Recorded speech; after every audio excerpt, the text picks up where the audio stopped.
Hello, everybody, and welcome to Story Time with Mr. Hallum. That's right, it's time today for us to gather together and hear a story. Today is a story about heroes. I'm wearing Captain America today, but this hero is not a superhero in the sense that he, would go out and fight aliens and things of that nature. He's a superhero in the sense that people love this guy and what he created, and it's something that lasts even after he has passed away. Today we're going to talk about I Am Jim Henson. And isn't that an adorable picture? Look how cute he looks. I don't know if you can see it with the glare. He's so cute. He's got Kermit the Frog. Hi ho, Kermit the Frog here. And this book is by Brad Metzler, illustrated by Christopher Elopoulos. Ooh, Elopoulos. That's a fun name to say. All right. Uh-oh. So, if you're familiar with the Muppets, there's the two old guys. The two old guys are already here in the book. It says, I like the book fine so far. It hasn't started yet. That's what I like about it.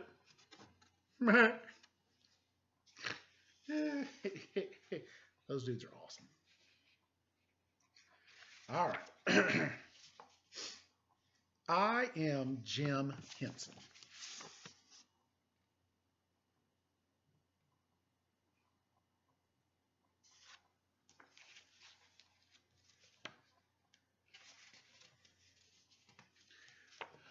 Oh, good, you're here.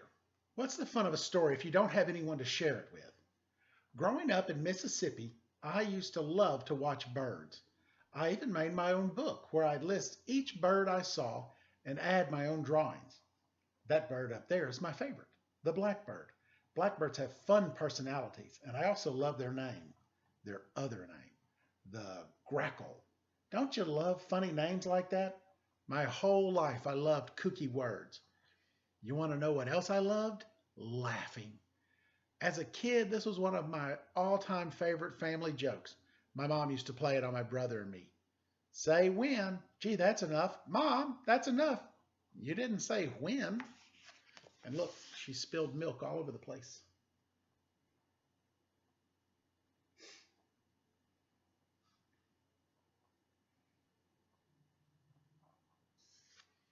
I just learned Jim Henson's from Mississippi. I didn't know that. At 8 years old, I'd come here to the movie theater every Saturday. This was my favorite place. For 15 cents, I could get a bag of popcorn and spend the whole day watching cartoons, newsreel, action movies, and comedies. My favorites were the ones with wild clothing and far-off locations, like the Old West or foreign countries.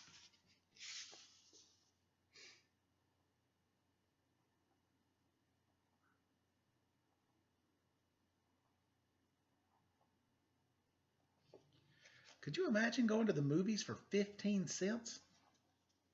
You can't even hardly get in for $15 these days. And if you want popcorn, you need a loan. Your parents understand what I mean. The rest of the week, my friends and I would recreate what we saw in the movies using homemade props and costumes. Bedsheet as a turban, garden hose as a snake. Look, the great snake charmer. Look, a star tattoo. Cork cut like a star, then charred black. Star tattoo that bad guy had in movie. With a little imagination, we'd start pretending. There was no limit to what we could create. My grandparents played a big role in my life. I got my middle name, Mari, from my grandfather, who loved to laugh too.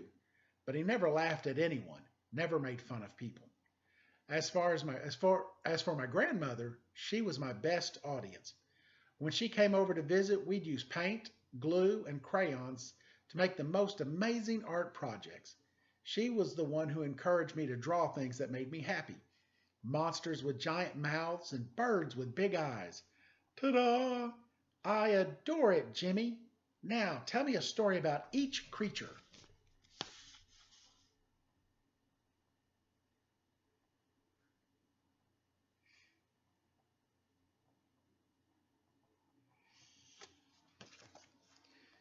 Bear with me. I'll put on my readers so I can see a little better. Those days with my grandmother changed my life. She encouraged me to tell stories. She supported my love of reading, and she was amazing with a needle and thread. She could sew anything. What is that? It's a coat made out of an army blanket. Like it? Gee, I really do. But the most important thing she taught me was that with my imagination, I could do anything. I could be anything, including a performer. One night during a skit in Cub Scouts, I had one of my friends stand in front of everyone with his hands behind his back. Then I put my own hands in and, "What's so funny? I'm being serious here." I could still hear the crowd laughing.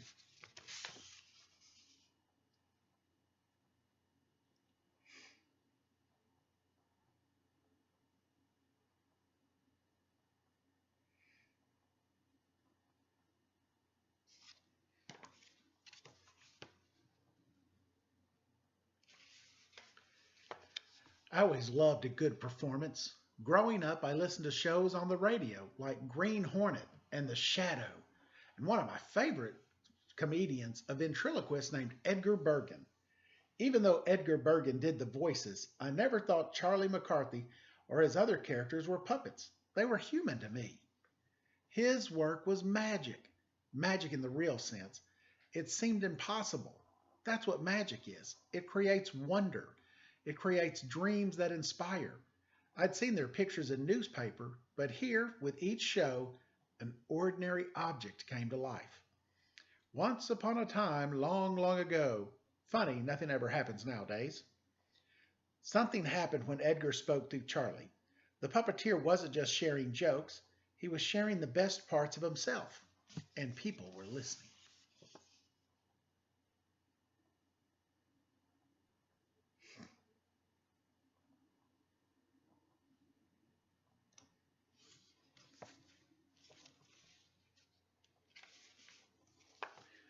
When I was 13, a new technology changed my life.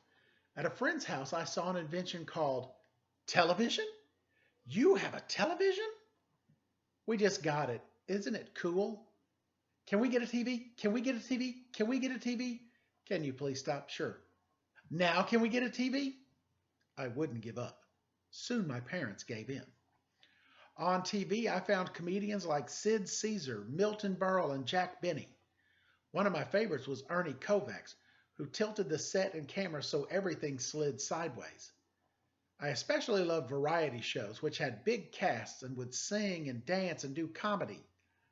And there was Kukla, Fran, and Ollie, a show where puppets made jokes and sang with human co-star.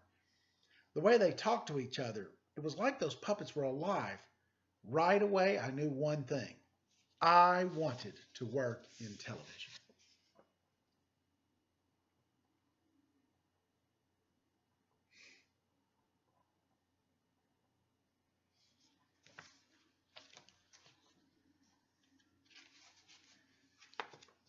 At 16 years old, I went looking for a job at the local TV stations. Sorry, kid. Sorry, kid. Sorry, kid. There has to be another place that'll hire me. They all said no. But like the time I begged from my dad for a TV, I never gave up. Soon after, a local station announced it was looking for a puppeteer. I'd never used a puppet before, but my whole life I loved creating. This was the job I wanted. So how'd I get it? The same way you get any dream, hard work. I went to my high school library, took out books on puppetry, built a few puppets, and went back to the station. Now I'm a puppeteer. Will you hire me? They gave me a chance. That was all I needed.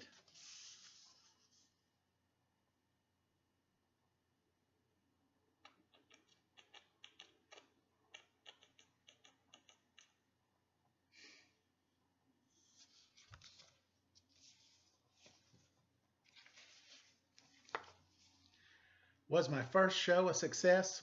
No, it was canceled. But did I give up? Not a chance. My partner and I continued creating, continued working hard, and eventually we got our own 5 minutes before The Tonight Show. Along the way, we came up with a name for our characters. We called them Muppets, playing around with the word puppet, but really it was just a fun word. Like grackle.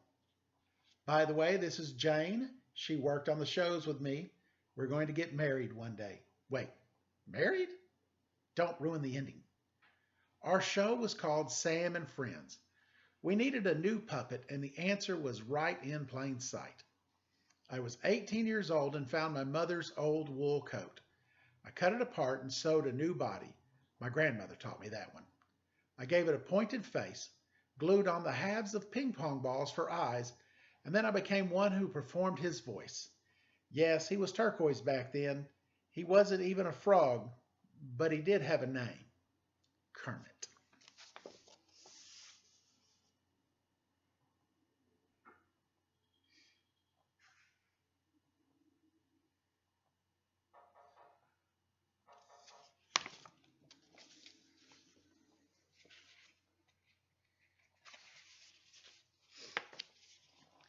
With each show, I kept inventing new characters, dreaming up new ways to make people laugh. On TV, unlike a puppet stage, there were no walls, so we could film our Muppets from far away or bring them up really close for an easy laugh. And while old fashioned puppets had frozen expressions, our Muppets' faces could move. We could do faces that were funny, angry, or even sad. To make our Muppets seem even more real, we crossed their eyes slightly. This gave them focus. Now they started to come alive.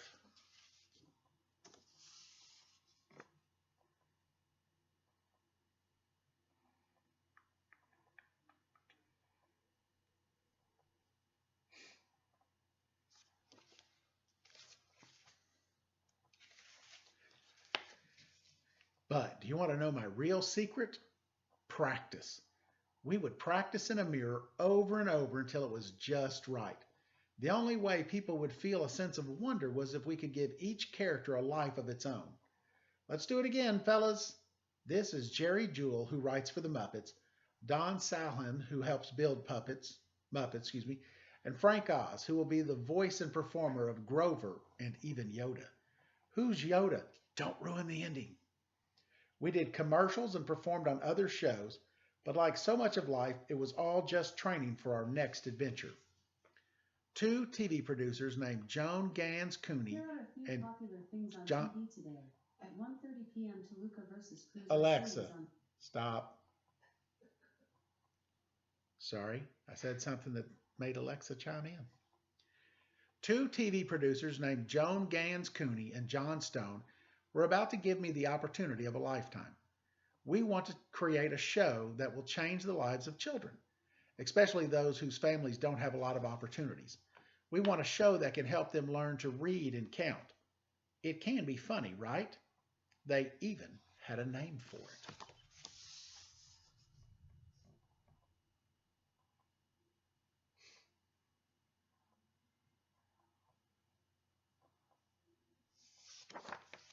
I wonder what the name's going to be. Sesame Street. Since kids loved the Muppets, we built Muppets who could interact directly with the kids. We began with a big yellow bird who was a child himself. That's me. I'm Big Bird. Then we added a grouchy green monster named Oscar. They know who I am. November 10th, 1969, the first episode aired. It was a smash hit.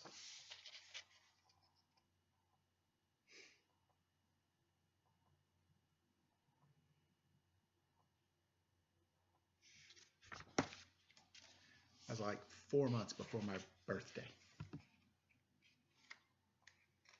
Actual birth, not just the day. Every episode of Sesame Street taught the ABCs. C is for cookie, that's good enough for me. And the 1, 2, 3s. That's four beautiful bats. It was one of the first shows to have kids of different races playing and learning together. It taught kids how to share, how to take turns, and how to get along. Certainly, with all its zany creatures, it made us laugh.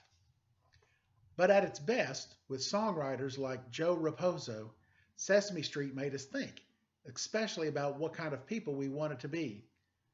Green's the color of spring, and green can be cool and friendly like, and green can be big like an ocean, or important like a mountain, or tall like a tree.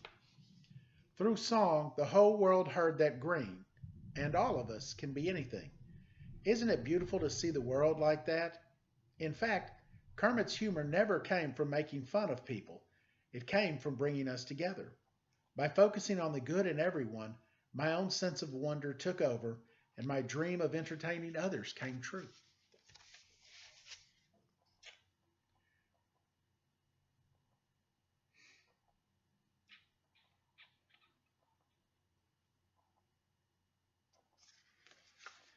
I now have the song C is for Cookie in my head.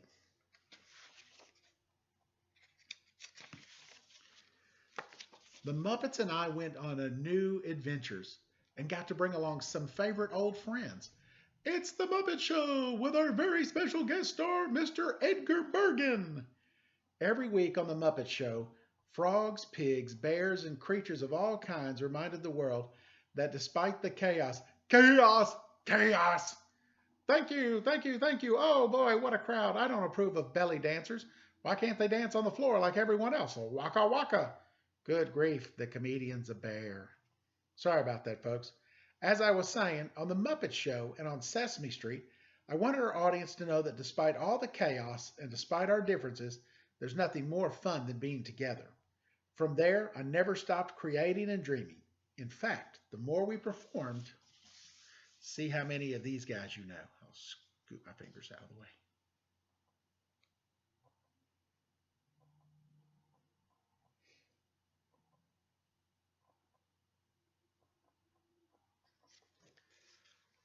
That right there is Miss Piggy. That's my wife's favorite.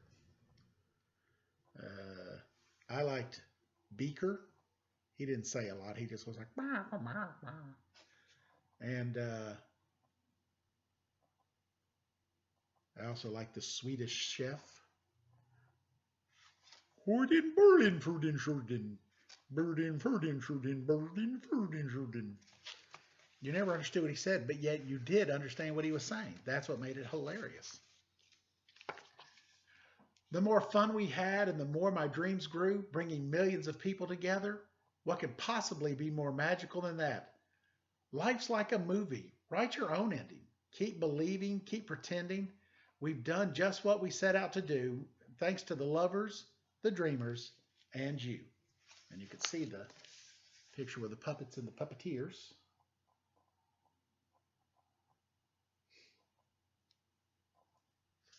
See in the picture, they've got little headbands on. It helps to support the weight of on their arms. Two hands up here to help work, or maybe they're working two puppets at a time. It's a lot of work to do. In my life, I love to create, but the secret behind my best creations wasn't a strong hand or a catchy song or even a funny voice. It was a simple idea. There's good in all of us. Sure, we're all different. Some of us have beards or no hair or blue fur or green flippers, but goodness lives within each of us. That's an idea that should never get old. Believe in the good in the world, create something new, share what you love, and find others who believe in those favorite things you dream about together.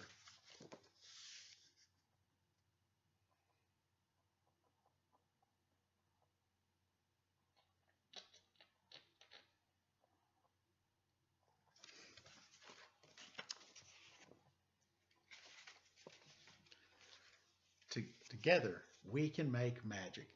Today, Sesame Street is watched by millions of kids in more than 150 countries worldwide, from Brooklyn to Bangladesh. At its peak, The Muppet Show was watched by over 235 million people per week. Did you know he even started the Jim Henson Foundation to promote and develop the art of puppetry? Not to ruin the ending, but is this thing ending? I think that's the secret. As long as there are new dreamers, new people who love to entertain and pretend, this is a story that never ends. Guess what? I want to create cool things just like you do. Gee, thank you so much. Don't let anything stop you.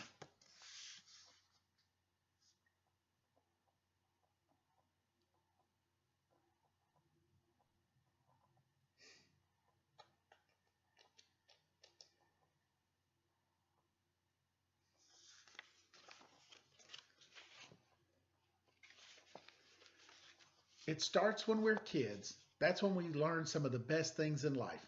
Laughing, sharing, imagining, dreaming, creating. Never stop doing them and never stop being kind. There's nothing wrong with being a do gooder. I'm Jim Henson, and I will keep believing and keep pretending.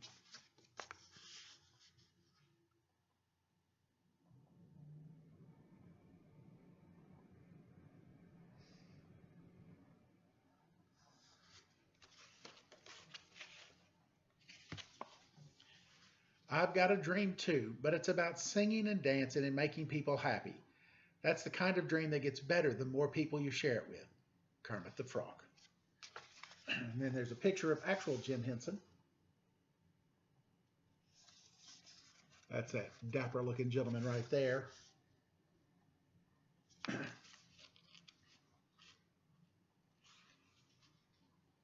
Book over. Go home. Go home. Bye bye. Nothing like a little animal. Well, guys, what a great story. Jim Henson, he's inspiring, isn't he? So I know that at my house it's getting ready to rain. So maybe it's getting ready to rain at your house, maybe not. But if you're trapped inside today and you've got nothing better to do, why don't you create something? Maybe you could make a puppet, or you could make a story. Maybe you like to draw and write stories. You could be a comic book creator, or maybe you've got one of my girls from class created a video while we were out, and it was kind of funny. So maybe you make a video of something. Maybe you create a story and you shoot your own movie. I mean, let's face it, if you've got a phone, you've got access to a movie. Uh, so yeah, why don't you create something today? Use your imagination and have some fun. Thank you guys for tuning in, and I look forward to reading with you tomorrow on Storytime with Mr. Hallum. Have a great afternoon.